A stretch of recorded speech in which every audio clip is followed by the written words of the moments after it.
والصلاة والسلام علی رسول اللہ اما بعد فاعوذ باللہ من الشیطان الرجیم بسم اللہ الرحمن الرحیم وَإِذْ قَالَ مُوسَىٰ لِقَوْمِهِ إِنَّ اللَّهَ يَأْمُرُكُمْ أَن تَذْبَحُوا بَقَرَةً قَالُوا أَتَتَّخِذُنَا هُزُوًا قَالَ أَعُوذُ بِاللَّهِ أَن أَكُونَ مِنَ الْجَاهِلِينَ۔ ہم سورۃ البقرہ پہلا سپارہ پڑھ رہے تھے، تو اس میں بنی اسرائیل کے واقعات چل رہے ہیں، اور کافی بڑا حصہ پہلے سپارے کا بنی اسرائیل کے بارے میں ہی ہے کہ ان کے اوپر اللہ تبارک و تعالیٰ کے انعامات کیا تھے،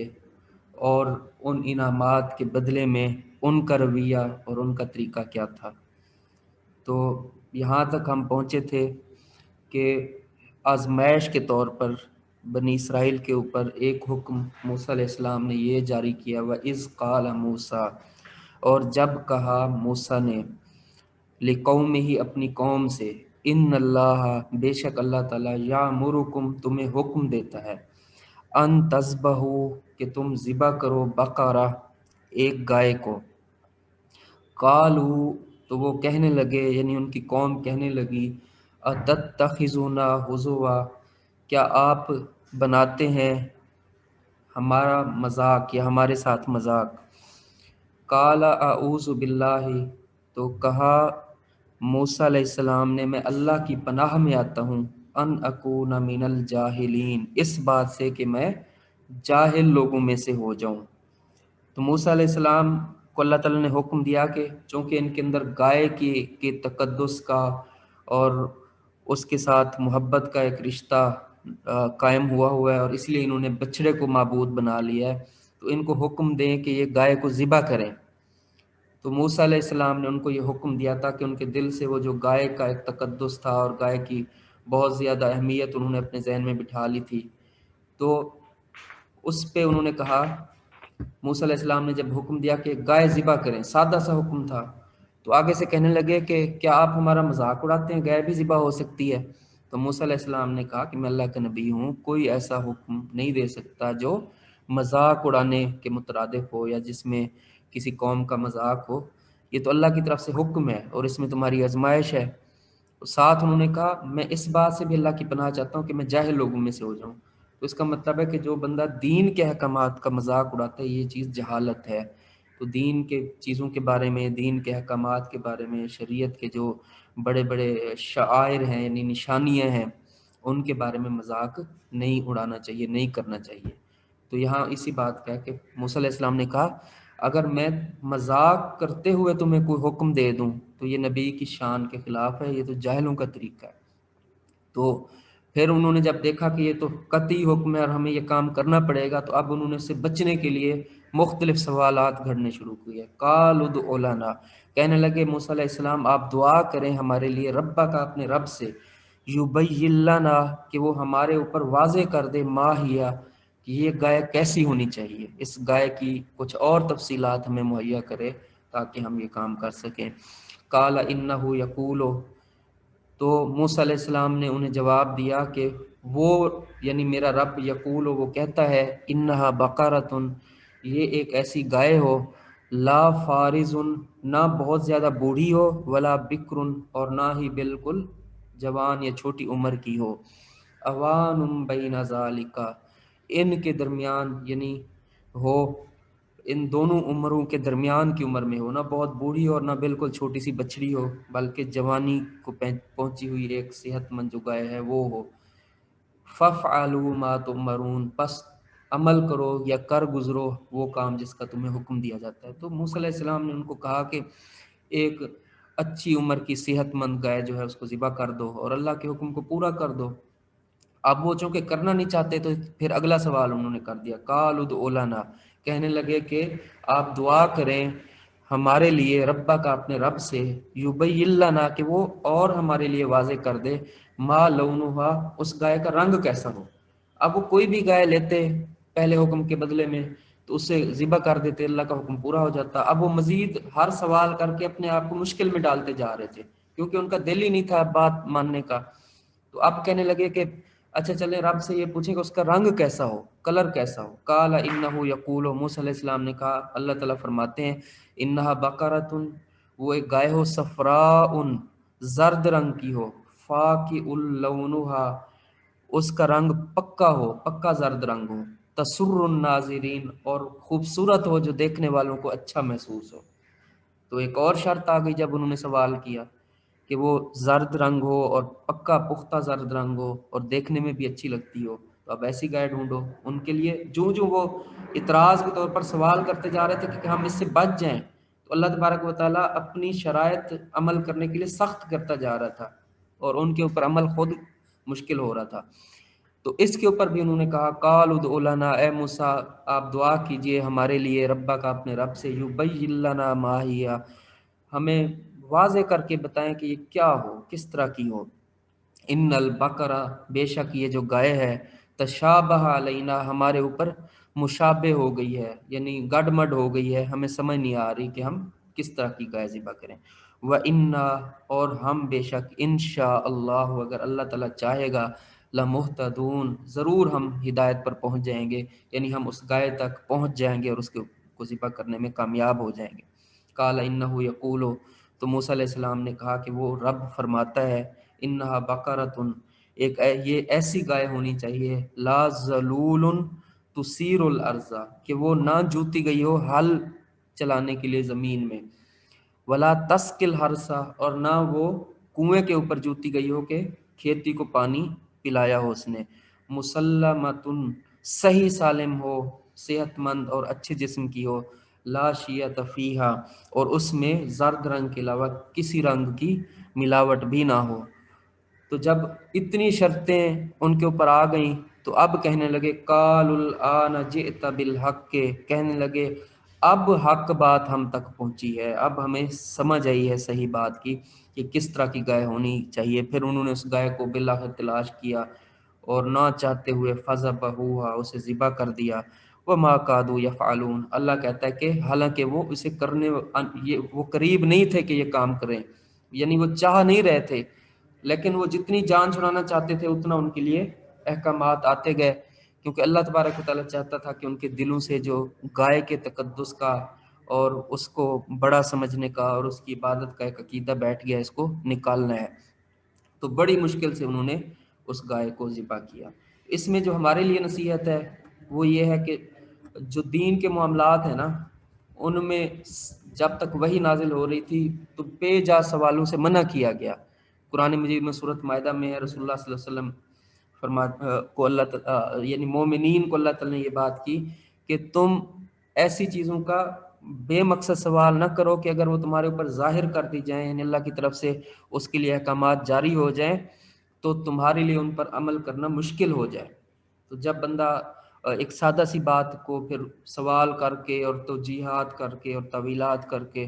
اس میں سے اور چیزیں پوچھنا شروع کرتا ہے تو بعض دفعہ اس کے لیے عمل کرنا مشکل ہو جاتا ہے. اس لیے دین کو سادہ طریقے سے سمجھنا اور اللہ کے حکم کو جیسے سمجھ آ رہا ہے ویسے اس پہ عمل کر گزرنا چاہیے.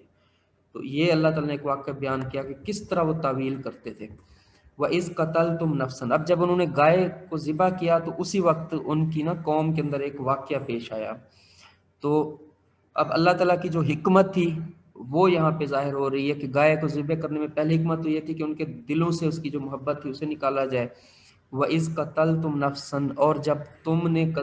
میں سے ایک شخص نے قتل کر دیا دوسرے کو، جب تم نے ایک شخص کو قتل کر دیا، فَادَّارَأْتُمْ فِيهَا، پھر تم جھگڑنے لگے اس کے قتل کے بارے میں. تو اسی زمانے میں اسی وقت جب یہ گائے ذبح ہوئی تو اگلے دن صبح دیکھا کہ ایک بندے نے دوسرے کو قتل کر دیا ہے. اب قاتل کا پتہ ہی نہیں چل رہا.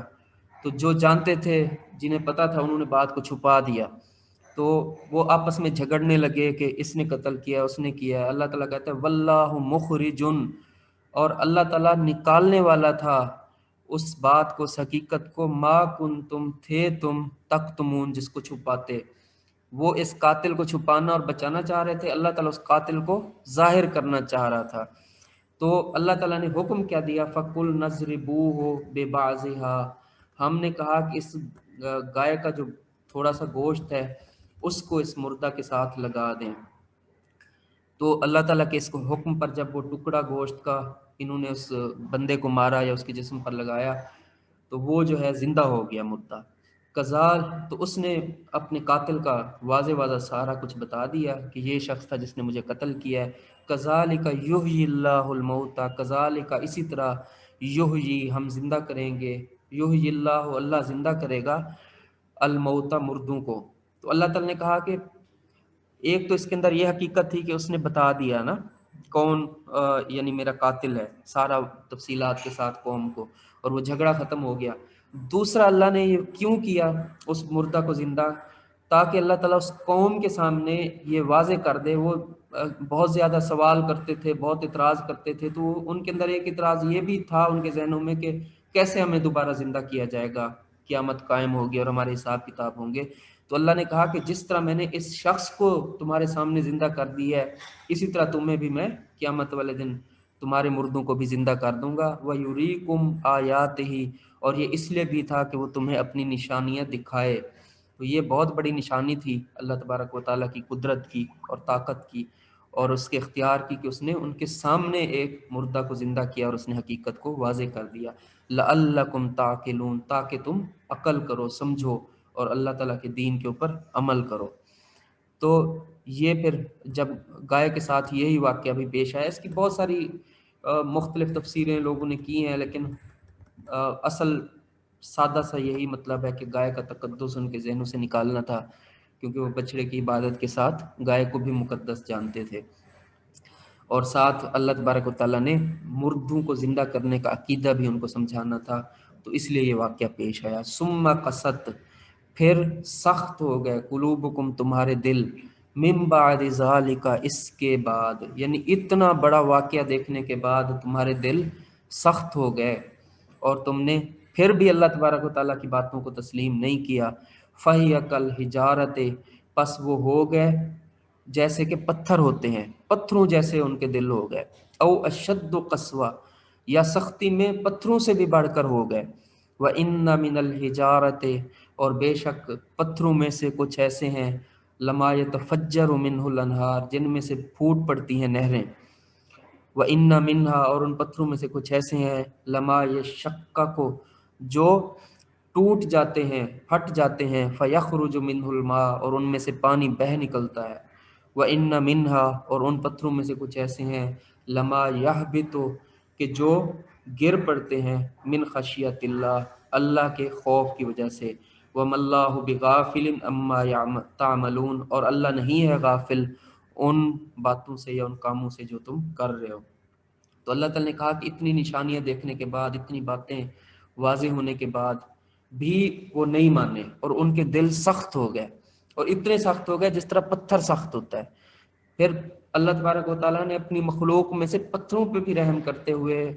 کہا کہ پتھر بھی ان کے دلوں سے نرم ہوتے ہیں، کیونکہ کئی پتھروں میں سے اللہ کے خوف کی وجہ سے نہریں جاری ہو جاتی ہیں، کچھ میں سے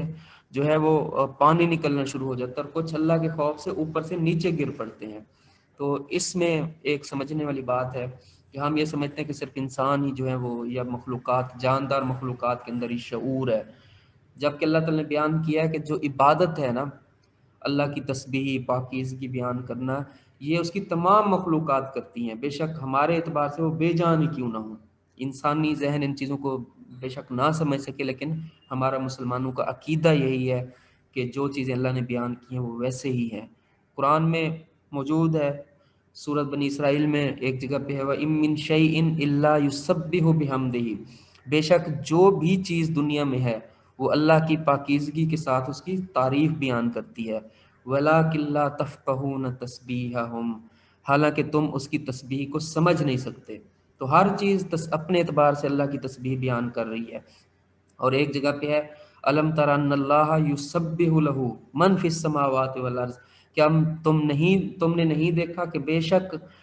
اللہ تبارک و تعالیٰ کی تسبیح بیان کرتی ہے ہر وہ چیز جو آسمانوں میں ہے یا زمین میں ہے۔ وَالطَّيْرُ صَافَّاتٍ، اور یہ جو پرندے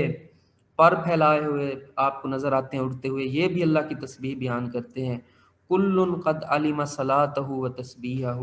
ان میں سے ہر ایک نے اپنی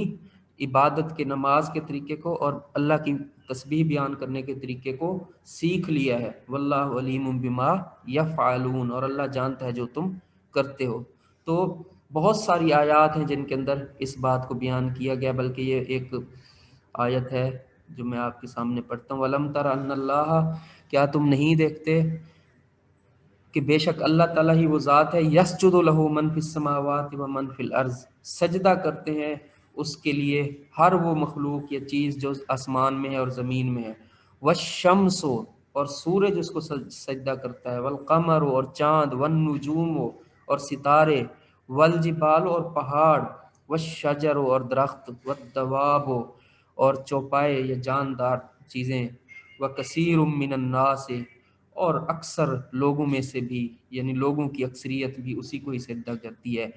وَكَثِيرٌ حَقَّ عَلَيْهِ الْعَذَابُ، لیکن بہت سارے ایسے ہیں جو انسانوں میں سے جن کے اوپر عذاب کا فیصلہ ثابت ہو چکا، کیونکہ وہ اللہ تبارک و تعالیٰ کو سجدہ نہیں کرتے۔ وَمَن يُهِنِ اللَّهُ فَمَا لَهُ مِن مُكْرِمٍ، اور جسے اللہ تبارک و تعالیٰ ذلیل کر دے دنیا میں تو اسے کوئی عزت نہیں دے سکتا۔ ان اللہ یفعل ما یشاء، اللہ جو چاہتا ہے وہ کرتا ہے۔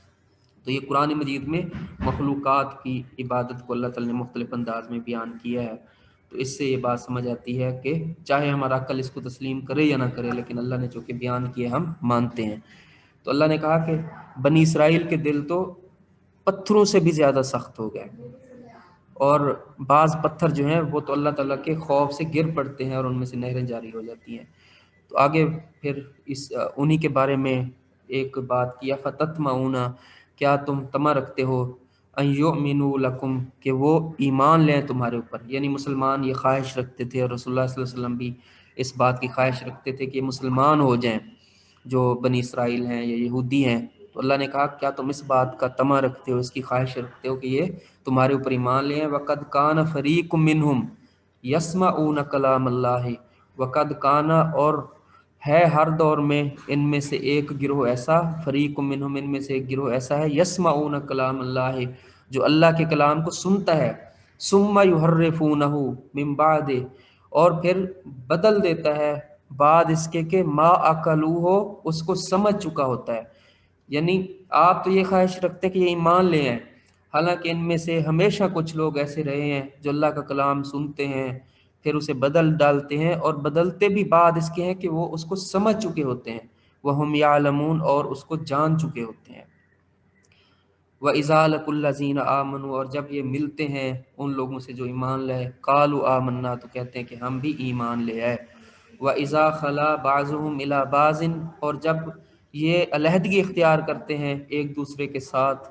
قَالُوا أَتُحَدِّثُونَهُمْ، تو کہتے ہیں کیا تم نے ان مسلمانوں کو بتا دیں وہ باتیں، بما فتح اللہ علیکم، جو اللہ نے صرف تمہارے اوپر کھولی تھیں، لیحاجوکم بہ عند ربکم، تاکہ وہ تمہارے خلاف اپنے رب کے پاس قیامت والے دن جھگڑا کریں ان باتوں کی وجہ سے۔ افلا تعقلون، کیا تم عقل نہیں کرتے؟ یہاں ایک تو مسلمانوں کی خواہش کو اور رسول اللہ صلی اللہ علیہ وسلم کی خواہش کو بیان کیا کہ آپ چاہتے تھے کہ یہ یہودی جو ہیں اہل کتاب ہیں اسلام کو قبول کر لیں اور ان کی دنیا اور آخرت سنور جائے۔ تو اللہ تعالیٰ نے کہا کہ آپ کی خواہش تو اپنی جگہ پہ ٹھیک ہے، لیکن یہ اسلام اور ایمان کو قبول نہیں کریں گے، کیونکہ ان کی اکثریت کا رویہ یہ رہا ہے کہ یہ سمجھنے کے بعد، جاننے کے بعد اللہ تعالیٰ کے کلام کو، اور سننے کے بعد اس کو بدل دیتے تھے اور اس کا معنی اور مفہوم تبدیل کر دیتے تھے۔ اور ان میں سے کچھ ایسے بھی تھے جو جب مسلمانوں کے پاس آتے تو ان کو کہتے کہ آپ کے نبی سچے ہیں، آپ بالکل صحیح بات کر رہے ہیں، اور آپ کے بارے میں جو باتیں ان کی کتابوں میں، تورات وغیرہ میں تھی، وہ مسلمانوں کے سامنے کھول کھول کے بیان کر دیتے، اور کہتے کہ واقعی ہماری کتاب میں اس طرح کی بشارتیں رسول اللہ صلی اللہ علیہ وسلم کے آنے کے بارے میں ہیں۔ لیکن جب آپس میں اکٹھے ہوتے تو پھر ایک دوسرے کو کہتے کہ تم نے یہ کیا کر دیا، تم نے مسلمانوں کو وہ ساری بشارتیں سنا دیں، اور یہ بشارتیں تو صرف ہمیں پتہ تھا کہ ہماری کتابوں میں لکھی ہوئی ہیں۔ لیحاجوکم بہ عند ربکم، اب یہ مسلمان قیامت والے دن اپنے رب کے ہاں تمہارے خلاف جھگڑا کریں گے کہ یہ بندے تو جانتے تھے، ان کو پتہ تھا،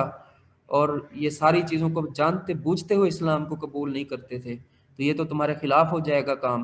تو ایک دوسرے کو پھر یہ نصیحت کرتے تھے کہ تم نے کیوں یہ باتیں مسلمانوں کو بتا دیں جو ہماری کتاب میں تھیں اور صرف ہم ہی جانتے تھے۔ افلا تعقلون، اللہ کہتا ہے کہ تم عقل کیوں نہیں کرتے، تمہیں سارا پتہ ہے، ساری چیزوں کو سمجھتے ہو، پھر بھی اسلام کو قبول نہیں کرتے اور رسول اللہ صلی اللہ علیہ وسلم کا ساتھ نہیں دیتے۔ تو یہ ان کی اخلاقی پستی اور ان کی جو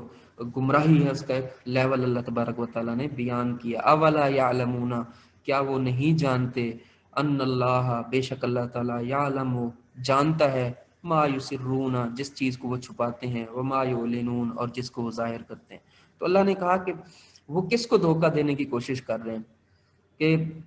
کیا وہ یہ بات نہیں جانتے کہ اللہ تو ان کی ظاہری باتوں کو جس طرح جانتا ہے اسی طرح ان کی پوشیدہ باتوں کو بھی جانتا ہے، جو وہ چھپاتے ہیں حق کو اور ان بشارتوں کو جو ان کے رسول اللہ صلی اللہ علیہ وسلم کے بارے میں ہے، ان کو چھپانے کی کوشش کرتے ہیں کہ اللہ نہیں جانتا، اللہ تو ظاہر اور باطن سب کو جانتا ہے۔ تو ان کو عقل کرنی چاہیے اور ان کو سمجھ اختیار کرنی چاہیے۔ وَمِنْهُمْ، اب ان کے مختلف طبقات تھے، ان کا بیان ہو رہا ہے۔ وَمِنْهُمْ أُمِّيُّونَ، ان میں سے کچھ تو وہ لوگ ہیں جو ان پڑھ ہیں، لا یعلمون الکتاب، نہیں جانتے وہ اپنی کتاب کو، الا امانیہ، مگر چند آرزوؤں کے ساتھ، وہ اپنی کتاب میں سے بھی علم نہیں رکھتے۔ وَإِنْهُمْ إِلَّا يَظُنُّونَ، اور ہیں وہ گمان کرتے۔ تو اللہ تعالیٰ نے کہا کہ ان میں سے ایک طبقہ تو بالکل وہ جاہل لوگ ہیں جن کو اپنی کتاب کا بھی علم نہیں ہے، الا امانیہ، مگر چند آرزویں ہیں، یا صرف اس کتاب، امانیہ کا ایک مطلب یہ کیا گیا کہ وہ صرف اس کتاب کی کو پڑھ سکتے ہیں اور اس کی تلاوت کر سکتے ہیں، اس کی صحیح مطلب اور معنی کو نہیں جانتے، اور وہ صرف اپنے گمان کے اوپر ہی سارا دین قائم کر کے بیٹھے ہوئے ہیں اور اپنی خواہشات کے مطابق ہی زندگی گزارے جا رہے ہیں۔ ایک تو وہ طبقہ ہے۔ دوسرا طبقہ کون سا ہے؟ فویل،